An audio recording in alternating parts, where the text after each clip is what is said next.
ఏది అయినా ట్రై చెయ్యి ఆచి చికెన్ మసాలా. ఆచి చికెన్ మసాలా. దేశీయ స్టాక్ మార్కెట్ సూచీలు బుధవారం లాభాల్లో కదలాడుతున్నాయి.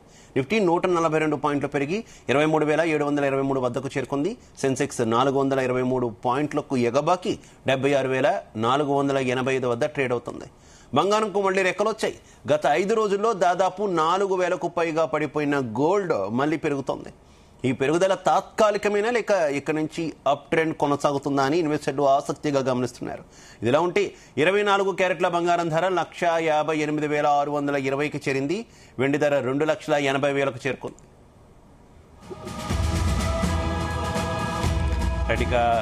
ఇదే విషయానికి సంబంధించి మనతో మాట్లాడడానికి మార్కెట్ ఎక్స్పర్ట్ జీవి సత్యనారాయణ గారు అందుబాటులోకి వచ్చారు. సత్యనారాయణ గారు నమస్తే. నమస్తే. మార్కెట్స్ అన్ని లాభాల్లో కనిపిస్తున్నాయి. అట్లానే గోల్డ్ అండ్ సిల్వర్ కూడా హైక్ అవుతున్నటువంటి సిచ్యువేషన్ ఏం చెప్తారు? ఏం లేదు, గోల్డ్ సిల్వర్ మైనస్ లోనే ట్రేడ్ అవుతుంది. అంటే ఫ్లాట్ గా అనమాట. ఇప్పుడు సిల్వర్ అయితే గోల్డ్ మైనస్ లోనే ట్రేడ్ అవుతుంది. బ్రెంట్ ఆయిల్, నేచురల్ గ్యాస్ అన్ని మైనస్ లోనే. కమోడిటీస్, మన షేర్ మార్కెట్ మాత్రం పాజిటివ్ లో ఉంది. ఎందుకు జరుగుతుంది ఏంటిదని చూద్దాము. అంటే ఇప్పుడు క్రూడ్ ఆయిల్ అక్కడే ఆగిపోయింది, $102 దగ్గర ఆగిపోయింది. 101, 102 అక్కడక్కడే 2 రోజుల నుంచి. మెయిన్ రీజన్ ఏంటిది అంటే నిన్న రాత్రి జరిగినటువంటి దాడిలో ఇరాన్ భద్రతా చీఫ్ అలీ లారిజాన్ ఆయన హతమయ్యారని వాళ్ళు అనౌన్స్ చేయడం జరిగింది. దీనికి బాధ్యులు మేమే అని చెప్పేసి ఇజ్రాయెల్ కూడా ప్రకటించడం జరిగింది. దాంతో ఈ క్రూడ్ ఆయిల్ ఏదైతే ఉందో 2% తగ్గడం జరిగింది. అది 101, 102 దగ్గర ట్రేడ్ అవుతుంది. దీంతో ఏంది, మార్కెట్లన్నీ మళ్ళీ యుద్ధ వాతావరణం తగ్గినట్టు ఫీల్ అయ్యి మళ్ళీ మార్కెట్లన్నీ పాజిటివ్ లోకి వెళ్ళడం జరిగింది. మన మార్కెట్లు నిన్న మొన్న పెరగడం జరిగింది, ఈ రోజు కూడా పెరగడం జరిగింది. వరల్డ్ మార్కెట్లు అన్ని పెరగడం తోటి మన మార్కెట్లు కూడా పాజిటివ్ లోకి పెరగడం జరిగింది. అయిన తర్వాత ఈ రోజు నుండి అంటే ఇవాళ రేపు 2 రోజులు అమెరికాలో వడ్డీ రేట్ల డెసిషన్ మీద సమావేశం ఉంది. యుఎస్ ఫెడ్ రేట్ల నిర్ణయం అన్నమాట. అది కొంచెం ఎఫెక్ట్ ఉంటుంది, కానీ అంతకుముందు తగ్గిస్తారనేది వార్త. కానీ ఇప్పుడు తగ్గించేది అనేది ఏమి ఉండకపోవచ్చు. ఎందుకంటే ఈ యుద్ధ వాతావరణం తోటి అమెరికాలో అంటే ద్రవ్యోల్బణం పెరగటం, అంటే ఇన్ఫ్లేషన్ పెరగటం, వడ్డీ రేట్లు తగ్గించాల్సిన ఆవశ్యకత కనపడకపోవటం, దాంతో ఫ్లాట్ గానే ఉంచే అవకాశాలు కనపడుతున్నాయి. కాకపోతే అనౌన్స్ చేయాలి వాళ్ళు. ఇవాళ రేపు వడ్డీ రేట్ల గురించి మీటింగ్ ఉంటుంది. రేపు రాత్రికి అనౌన్స్మెంట్ జరుగుతుంది. అంటే మన ప్రకారం, అంటే ఇవాళ బుధవారం, గురువారం రాత్రి, అంటే మన ఇండియన్ టైమింగ్స్ ప్రకారం రేపు రాత్రికి అనౌన్స్మెంట్. అంటే మనకి శుక్రవారం మార్కెట్ మీద ఆ ఎఫెక్ట్ ఉంటుంది, కానీ ఓవరాల్ గా అయితే ఏమి ఉండకపోవచ్చు. ఎందుకోసం అంటే తగ్గించేది లేదు కాబట్టి. తగ్గిస్తే గోల్డ్ సిల్వర్ కి పాజిటివ్, తగ్గించే అవకాశం ఉండదు, లేదు, న్యూట్రల్ గా ఉండే అవకాశం ఉంది, ఫ్లాట్ గా ఉంచే అవకాశం ఉంది. కాకపోతే అనౌన్స్మెంట్ జరగాలి కాబట్టి గోల్డ్ సిల్వర్ ఇలానే ఉంటుంది. ఈ క్రూడ్ ఆయిల్ కొంచెం ఎఫెక్ట్ తగ్గే అవకాశాలే కనపడుతున్నాయి. ఎందుకంటే ఎప్పుడైతే ఈ మన అదే ఇరాన్ భద్రతా చీఫ్ అలీ లారిజాన్ చనిపోవడం జరిగిందో ఆటోమేటిక్ గా అదొకటి. అయితే నిన్న మొన్న ఒక పాజిటివ్ న్యూస్ మన షేర్ మార్కెట్ ఏంటిదంటే, ఈ ట్రంప్ హర్ముజ్ జల్సంధిని మనం రన్ చేయాలని చెప్పేసి నాటో దేశాలకు అడగడం జరిగింది సపోర్ట్ కి. వాళ్ళు నిరాకరించడం జరిగింది. అయినా కానీ మేము ఏం కాదు అని చేయటం జరిగింది. అయితే ఇప్పుడు ఎవరైతే ఇరాన్ లారిజాన్ ఉందో ఆయన చనిపోయేటప్పటికి ఇరాన్ కి భారీ నష్టం ఉంది అనేది అనమాట. అంటే ఆయన కీలక సైనికాధికారి అనమాట. అయితే ఆయన బసీజ్ బలగాల అధిపతి కూడా. ఆయన ఇంకొక ఆయన ఉంటుంది గులాం రజా అని, ఆయన కూడా చనిపోయింది అనమాట. వీళ్ళిద్దరూ చనిపోయేటప్పటికి ఇప్పుడు గల్ఫ్ దేశాలపై ఏదైతే ఈ క్షిపణులు, డ్రోన్లతోటి యుద్ధం జరుగుతూ ఉందో, అంటే బాంబు దాడులు ఇరాన్, లెబనాన్ పై కూడా. దీంతో కొంచెం మళ్ళీ మన మార్కెట్లు అంటే యుద్ధం ఆగిపోయినట్టుగా అనుకోవచ్చు అనేది వాతావరణం మార్కెట్లు చెప్తున్నాయి, మనం కాదు. ఏంటంటే పాజిటివ్. ఇంకొకటి కూడా, ఇవాళ ఎన్ఎస్సి ఏదైతే నిఫ్టీ ఉందో వీక్లీ ఓపెనింగ్ డే, ఎక్స్పైరీ ఉంటుంది వీక్లీ.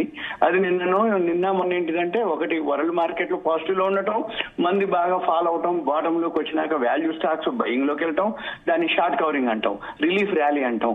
ఒకవేళ ఇవాళ ఇప్పుడు ఎఫ్ఐఐలు మాత్రం కంటిన్యూగా అమ్ముతూనే ఉన్నారు. ఎఫ్ఐఐలు అమ్ముతున్నంత వరకు మన మార్కెట్లు మనం నమ్మకూడదు, పెరిగినా కానీ నమ్మకూడదు. ఎఫ్ఐఐలు బయింగ్ లోకి వస్తే తప్ప మన మార్కెట్లు స్టాండర్డ్ ఉండదు అనేది ఒక రీజన్. ఇంకోటి ఏంటి, మార్కెట్ మూడ్ ఇండెక్స్ అని ఒకటి ఉంటుంది. ఈ మార్కెట్ మూడ్ ఇండెక్స్ ఇప్పుడు కూడా 19.36లో, నిన్న 20.8లో ఉన్నది ఇప్పుడు ఇంకా తగ్గింది. అంటే ఎక్స్ట్రీమ్ ఫియర్ లోనే ఉంది మార్కెట్. అంటే కొత్త వాళ్ళు ఎవరు ఇంకా మార్కెట్ లోకి ధైర్యం చేసి రావట్లేదు అనేది అర్థం అనమాట. అంటే ఇవాళ కూడా మార్కెట్ లో పెరిగినా కానీ ఓన్లీ మ్యూచువల్ ఫండ్సే బయింగ్ లో ఉన్నాయి.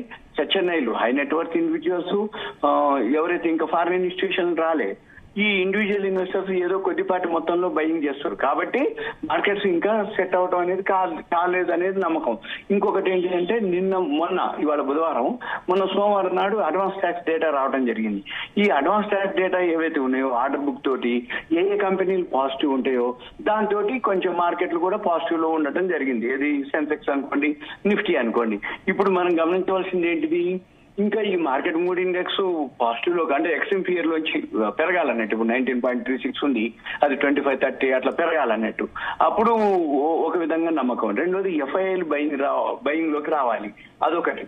ఇంకొకటి ఏంటిది, ఈ యుద్ధం రోజు మనకి ఏదో ఒక అప్డేట్ వస్తుంటది.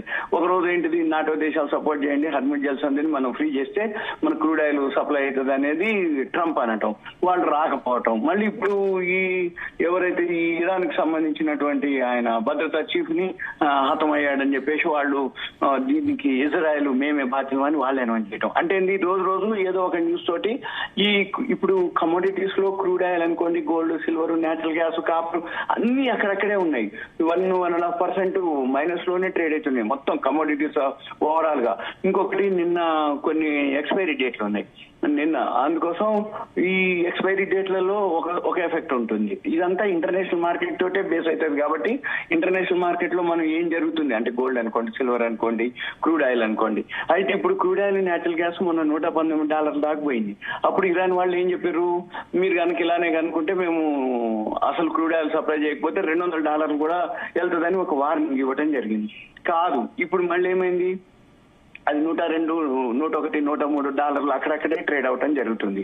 మళ్ళీ ఇప్పుడు ఇంకొకటి ఏంటిది, వీళ్ళు ఈ భద్రతా చీఫ్ ఎవరైతే చనిపోవడం జరిగిందో కొంచెం ఇరాన్ కి అంటే పెద్ద నష్టం జరుగుతుంది. అంటే ఇరాన్ నుంచి ఇక పెద్దగా ఎఫెక్ట్ ఉండకపోవచ్చు. ఇరాన్ ఎదుర్కోవడానికి వాళ్ళ బలగం కానీ వాళ్ళు ఆ ఖమేని చనిపోవటం, ఇప్పుడు ఈయన ఎవరైతే ఇరాన్ భద్రతా చీఫ్ చనిపోవటం, వీళ్ళందరూ చనిపోయేటప్పటికి ఇరాన్ ఇంకా చలబడిపోతుంది. ఇరాన్ ఇంకా యుద్ధం చేయలేని పరిస్థితికి వస్తుంది. కాబట్టి మళ్ళీ ఏమైతుంది, క్రూడ్ ఆయిల్ మామూలు రేట్లకు వచ్చేయటం జరుగుతుంది. ఇది ఇలానే కనుక జరిగితే మళ్ళీ ఇప్పుడు ఇరాన్ అయిపోయింది అనుకోండి, యుద్ధం ఆగిపోతుంది. యుద్ధం ఆగిపోగానే మళ్ళీ ట్రంప్ ఏమంటుండు, క్యూబా మీదకి వెళ్తుండు. మళ్ళీ క్యూబా మీద జరుగుతుంది. అంటే ఏం జరుగుతుంది, మళ్ళీ షేర్ మార్కెట్ కొంచెం పాజిటివ్ ఉన్నా గానీ మళ్ళీ యుద్ధ వాతావరణం క్యూబా మీద ఎలాంటి దాడి జరుగుతుంది, ఏం జరుగుతుంది అనేది రాబోయే రోజుల్లో ఒకటి. ఇప్పుడు ఈ గోల్డ్, సిల్వర్ విషయంలో మాత్రం ఇంకా ఇప్పట్లో అది పెద్దగా పెరిగే అవకాశాలు ఉండవు కూడా. ఎందుకోసము అంటే ఈ గోల్డ్, సిల్వర్ అంతా కూడా 1%, 1.5% డైలీ లో హై, ఒక రోజు పెరగటం, ఒక రోజు తగ్గటం, ఇంకో రోజు న్యూట్రల్ గా ఉండటం, ఇలానే జరుగుతుంది తప్ప పెద్దగా పెరగటాలు కానీ పెద్దగా తగ్గటాలు కానీ జరగవు. ఈ పెళ్లిళ్ళ సీజన్ అని, అదే మాఘ మాసాలు, శ్రావణ మాసాలు, ఇప్పుడు కొత్త సంవత్సరం ఉగాది వచ్చింది, ఇటువంటి దానికి ఏం పనిచేయవు సెంటిమెంట్లు. ఓన్లీ ఇంటర్నేషనల్ మార్కెట్ లో ఏదైతే ఉందో, అంతకుముందు ఈ ట్రంప్ సుంకాల టారిఫ్లతోటే గోల్డ్, సిల్వర్ పాజిటివ్ లోకి వచ్చింది. కానీ ఇప్పుడు ఇరాన్ వారితోటి ఈ గోల్డ్, సిల్వర్ అనేది పట్టించుకోరు ఏది మార్కెట్. ఎంతసేపటికి క్రూడ్ ఆయిల్ ఏదైతే నిత్యావసరం ఉందో, ఏదైతే ఫోకస్ అంటే మొత్తం క్రూడ్ ఆయిల్ మీద. ఇప్పుడు క్రూడ్ ఆయిల్ కూడా ఆగిపోయినట్టుగానే కనబడుతుంది. మళ్ళీ అది కనుక సప్లై అయిపోతే ఆటోమేటిక్ గా కొంచెం మళ్ళీ సర్దుమనిపోతుంది. ఏది గ్యాస్, క్రూడ్ ఆయిల్, పెట్రోల్, అంటే క్రూడ్ ఆయిల్ వరకే, క్రూడ్ ఆయిల్, గ్యాస్, ఆ రెండు కనుక మామూలు అయిపోతే మళ్ళీ మార్కెట్ లో మళ్ళీ ఒక స్తబ్దత, అంటే కొంచెం పాజిటివ్ ఉంటుంది అన్నట్టు. ఈ పాజిటివ్ ఏదైతే ఉందో ఇంకొక మళ్ళీ 10 రోజులు అయిపోతే April 1 నుంచి బడ్జెట్ అప్లికబుల్ ఉంది. మళ్ళీ April 1 నుంచి న్యూ ఫైనాన్షియల్ ఇయర్ స్టార్ట్ అవుతుంది. April 1 నుంచి ఈ ఫైనాన్షియల్ ఇయర్ అయిపోయిన ఏదైతే ఈ సంవత్సరం ఉందో అవన్నీ యాన్యువల్ రిజల్ట్స్ వస్తాయి. ఈ యాన్యువల్ రిజల్ట్స్ ఏవైతే ఉన్నాయో దాన్ని బట్టి, కాకపోతే మార్కెట్ మాత్రం ఇన్ఫ్లేషన్ పెరిగే అవకాశాలే కనపడుతున్నాయి. ఈ ఎఫెక్ట్ ఏదైతే ఉందో మన మీద ఉండదు, ప్రపంచవ్యాప్తంగా ప్రపంచ దేశాల మొత్తానికి ఈ క్రూడ్ ఆయిల్ ఎఫెక్ట్ ఉంటుంది. రాను రాబోయే రోజుల్లో ఇంకా అన్నమాట. అంటే ఎక్స్పోర్ట్స్ తగ్గిపోవటం, ఇంపోర్ట్స్ తగ్గిపోవటం, ఫారెన్ కరెన్సీ తగ్గిపోవటం, రూపీ వీక్ అయిపోవటం, ఇప్పటికే రూపీ ఆల్ టైమ్ లోకి రావటం జరిగింది. ఇవన్నీ రాబోయే రోజుల్లో ఇంకా పరిణామాలు ఉంటాయి. దాంతో మన మార్కెట్లు కూడా కొంచెం పెద్దగా పెరిగే అవకాశాలు కూడా కనపడట్లేదు. ఏదన్నా మనము నష్టపోయినా ఇప్పుడు ఇరాన్ లాంటి అమెరికా దేశాలు ఏవైతే ఉన్నాయో అవి ఇంకా నష్టపోతాయి అన్నమాట. అంటే వాళ్ళు రికవరీ కావాలన్నా, వాళ్ళ ఆర్థిక వ్యవస్థ ఇంకా అంటే ముందుకు పోవాలన్నా కూడా చాలా టైం తీసుకుంటది. కాకపోతే మనం వాళ్ళందరితో పోల్చుకుంటే మనం బెటర్. ఎందుకోసం అంటే క్రూడ్ ఆయిల్ ఏదైతే ఉందో మనకి హార్ముజ్ జలసంధి నుంచి నౌకలు గ్యాస్ రావడం జరిగింది, అంటే మన నౌకల్ని రిలీజ్ చేయడం జరిగింది.